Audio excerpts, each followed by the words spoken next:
रहीम अस्सलाम वालेकुम। आज 8 अगस्त बरोज़ हफ्ता हम बात करेंगे सीएम सिंध जो कि वज़ीर आला हैं सिंध के मुराद अली शाह, उनके ख़िलाफ़ एक सिंध हाई कोर्ट में पिटीशन फ़ाइल हुई है और उनको ताहयात नाअहल डिक्लेयर करवाने के लिए ये पिटीशन फ़ाइल की गई है। आज उसके ऊपर पहली समाअत थी और बड़ी डिटेल उसके अंदर डिस्कशन हुई है। असल में जो मामला है वो मामला कुछ इस तरह से है कि 2013 में एक सुप्रीम कोर्ट का फ़ैसला आया था जिसके अंदर डिक्लेयर किया गया था कि जो कैनेडियन सिटीज़न है मुराद अली शाह और उसने अपनी सिटीज़नशिप उसको छुपाया है जब वो सिंध के एमपीए का इलेक्शन लड़ रहे थे। और ये मामला तब जाता है सुप्रीम कोर्ट में 2013 में कि जब उस वक्त के जो कैम अली शाह थे उन्होंने फाइनेंस का एडवाइज़र लगा दिया था मुराद अली शाह को, और उसके ऊपर किसी ने पिटीशन फाइल की थी सुप्रीम कोर्ट में और ये उसके अंदर प्ली ली गई थी कि इन दोनों लोगों को डिस्क्वालीफाई किया जाए। उसकी वजह यह है कि जिसको इलेक्शन के लिए नाअहल करार दिया था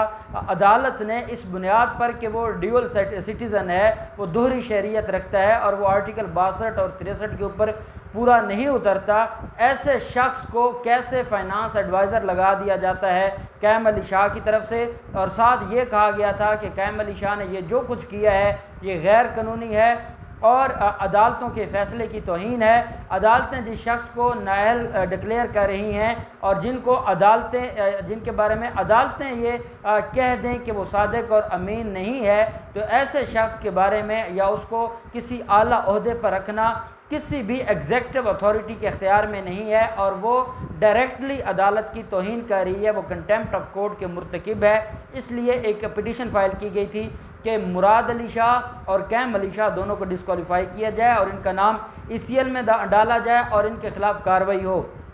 अब क्योंकि ये जो मामला था उनको इलेक्शन से रोक दिया गया था मुराद अली शाह को, और इलेक्शन से रोकने के बाद फिर उसने 2013 का भी इलेक्शन लड़ा, 2018 का भी इलेक्शन लड़ा और उसने वो जो डुअल सिटीज़न एक उसके पास सिटीज़नशिप था, दोहरी शरीयत थी, वो उसने छोड़ दी थी। और उसके बाद उसने 2013 का इलेक्शन भी लड़ा, फिर 2018 का इलेक्शन भी लड़ा और वो दूसरी अब टर्म उसकी जा रही है, वो बतौर CM है सिंध का। ये वो पाकिस्तान पीपल्स पार्टी है जिन्होंने इमरान खान के एडवाइज़र्स के ख़िलाफ़ बहुत ज़्यादा वावेला मचाया था। इमरान खान ने अपने एडवाइज़र्स के बारे में ख़ुद कौम को बताया कि किस किस के कितने असासाजात हैं और कौन दोहरी शरीयत रखता है और कौन नहीं रखता। उसके बाद ये वो एडवाइज़र्स थे जिनके बारे में इस्लामाबाद हाई कोर्ट का वर्डिक्ट आ चुका है। इस्लामाबाद हाई कोर्ट ने कहा है कि ये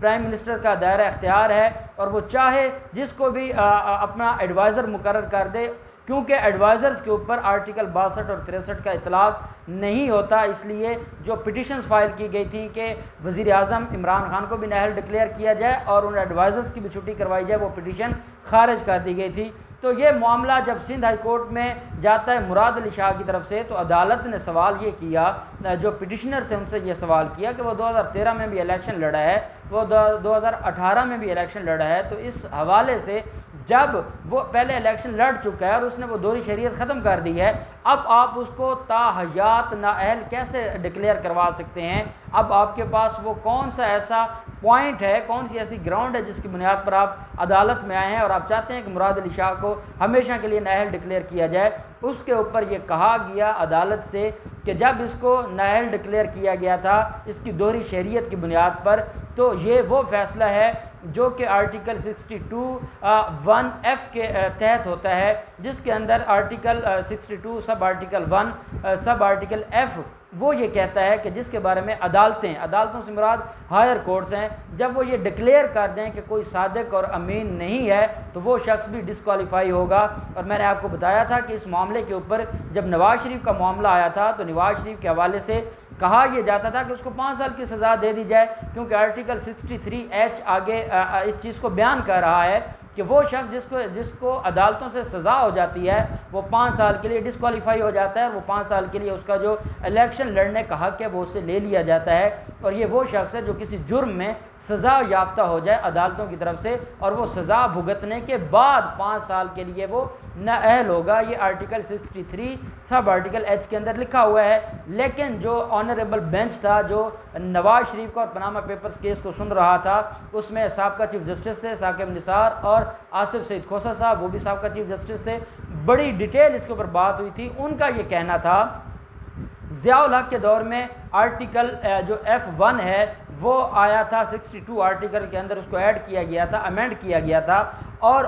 ऑनरेबल सुप्रीम कोर्ट का ये कहना था कि अगर तो 5 साल की सज़ा थी तो 5 साल के लिए अलग से 63 के अंदर जो क्राइटेरिया है या उसका जो प्रोसीजर है वो दिया हुआ है। अब जब एक नया आर्टिकल ऐड कर दिया जाता है पार्लियामेंट ऑफ पाकिस्तान की तरफ से, लेजिस्लेशन की तरफ से, इसका मतलब यह है कि वो शख्स जिसके बारे में अदालतें डिक्लेयर कर देती हैं कि वो सादिक और अमीन नहीं है, तो ऐसा शख्स और ऐसे शख्स के बारे में जो डिस्क्वालिफिकेशन है, अगर वो सिर्फ 5 साल होती तो इसके लिए नया आर्टिकल हमारी लेजिस्लेशन को देने की ज़रूरत नहीं थी और ये नया आर्टिकल ना लाया जाता। जब नया आर्टिकल आ गया है तो उसकी तशरीह में सुप्रीम कोर्ट ने यह कहा था कि इससे मुराद हमारी जो लेजिस्लेशन है, जो हमारी उस वक्त की पार्लियामेंट थी, जो ये कानून अमेंड कर रही थी, जो कॉन्स्टिट्यूशन ऑफ पाकिस्तान में एक नई क्लास और आर्टिकल, एक सब आर्टिकल ऐड किया जा रहा था, उससे मुराद ये था कि जो वो शख्स जिसको अदालतें कह दें कि वो झूठा है, जिसके बारे में अदालतें कह दें कि वो सादिक और अमीन नहीं है,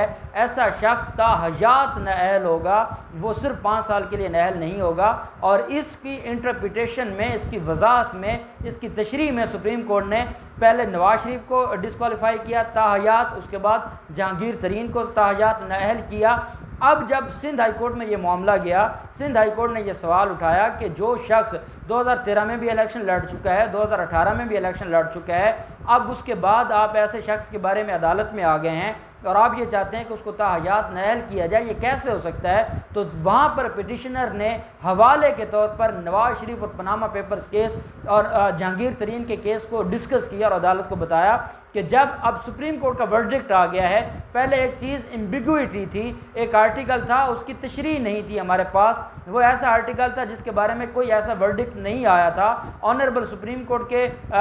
बेंच ने उसके ऊपर अपना फैसला दे दिया है, उसकी तशरीह में ये कह दिया है कि वो शख्स जिसको अदालतें कह दें कि वो सादिक और अमीन नहीं है। अब जैसे नवाज शरीफ है, उसने अकामा छुपाया था, नवाज शरीफ था, उसने अपने असासजात छुपाए थे, यही वजह थी कि अदालतों ने यह कहा था कि वो सादिक और अमीन नहीं है। उसने जब वो अपने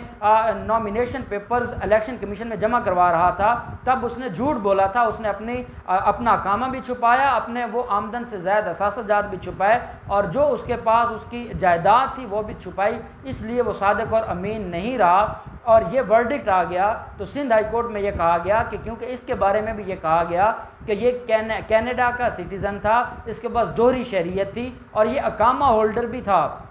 मुराद अली शाह भी अकामा होल्डर था। और ये अदालत को सिंध हाई कोर्ट में ये बताया गया कि इसके पास ये 2 एलिगेशन थे और इनकी बुनियाद पर इसको डिस्क्वालीफाई किया गया था, जिसको डिस्क्वालीफाई कर दिया गया था और उसके बाद उसको एडवाइज़र लगाया गया था और एडवाइज़र फाइनेंस एडवाइज़र लगाने के बाद ये सारे मामलात खुलते हैं। तो अब सुप्रीम कोर्ट का फ़ैसला आ गया है और सुप्रीम कोर्ट का फ़ैसला ये कहता है कि जो शख्स जिसके बारे में अदालतें नाअहल तब ही किया था जब उसको सादिक और अमीन नहीं समझा था, अदालतों ने नाअहल तब किया था जब ये कहा गया, समझा गया था, ये तशरीह की गई थी कि उसने झूठ बोला है, उसने हक़ाइक़ को छुपाया है, उसने हक़ाइक़ का जो असल हक़ाइक़ थे वो इलेक्शन कमीशन के सामने नहीं सामने लेकर आए। तो ऐसे में ऐसे शख्स को इलेक्शन नहीं लड़ने देना चाहिए। यही वजह है कि अदालतों ने बता दिया था कि वो सादिक और अमीन नहीं है, उसके बावजूद वो इलेक्शन लड़ा है और उसने तौहीन की है अदालतों के फ़ैसलों की, अदालती अहकामात की, और अब तक वो CM सिंध है और वो गैर कानूनी तरीके से इलेक्शन लड़ा है और गैर कानूनी तरीके से वो CM बनाया गया है। अब उसको डिस्क्वालीफाई किया जाए इस सुप्रीम कोर्ट के फ़ैसले की रोशनी में और ये कहा जाए कि सुप्रीम कोर्ट का ये जो फ़ैसला है वो ये कह रहा है कि हर वो शख्स जिसके बारे में अदालतें कह चुकी हैं कि वो सादिक और अमीन नहीं है, उसको इलेक्शन लड़ने का उसके पास कोई हक़ नहीं है। इसलिए मुराद अली शाह को ताहयात नाअहल डिक्लेयर किया जाए और इसके बारे में ताहयात नाअहली का मामला आ जाए। सिंध हाई कोर्ट ने सवाल ये भी पूछा कि आपने ये मामला 2013 और 2018 में क्यों नहीं डिस्कस किया था? तो ये कहा गया कि ये क्योंकि एक पब्लिक मैटर है, पब्लिक की वेलफेयर का मैटर है और पब्लिक एट लार्ज इससे कंसर्न है, इसलिए क्योंकि पहले सुप्रीम कोर्ट का फ़ैसला नहीं आया था 2013 में और उसके बाद 2018 में तो खैर फ़ैसला आ गया था, लेकिन क्योंकि ग्राउंड बड़ी स्ट्रॉन्ग है और इस ग्राउंड की बुनियाद पर, सिर्फ डिले की बुनियाद पर आप हमारा हक़ हमसे नहीं छीन सकते और हम ये चाहते हैं कि सारे मामले के ऊपर इसको इंक्वायर किया जाए और अदालत देखे और इसको नाअहल डिक्लेयर करे। तो इस पर सिंध हाई कोर्ट ने बड़ा अहम फैसला करते हुए मुराद अली शाह को भी नोटिस जारी कर दिए हैं, एडवोकेट जनरल सिंध को भी नोटिस जारी कर दिए हैं। सिंध हाई कोर्ट ने अपने ऑर्डर में ये कहा है कि एडवोकेट जनरल अदालत को आके बताएं कि वो शख्स जिसके बारे में जिसने 2008 का इलेक्शन लड़ा था जब वो दोहरी शहरियत रखता था और उसके बाद वो नाअहल हो गया था, ऐसे शख्स को कैसे आप सीएम लगा सकते हैं या ऐसा शख्स कैसे दोबारा इलेक्शंस लड़ सकता है, और ऐसे शख्स के बारे में जो सुप्रीम कोर्ट का फैसला है उसका इतलाक होता है नहीं होता। इन सारे मामलात के ऊपर अदालत ने तलब कर लिया है एडवोकेट जनरल सिंध को 27 अगस्त के लिए। और मैं ये समझता हूँ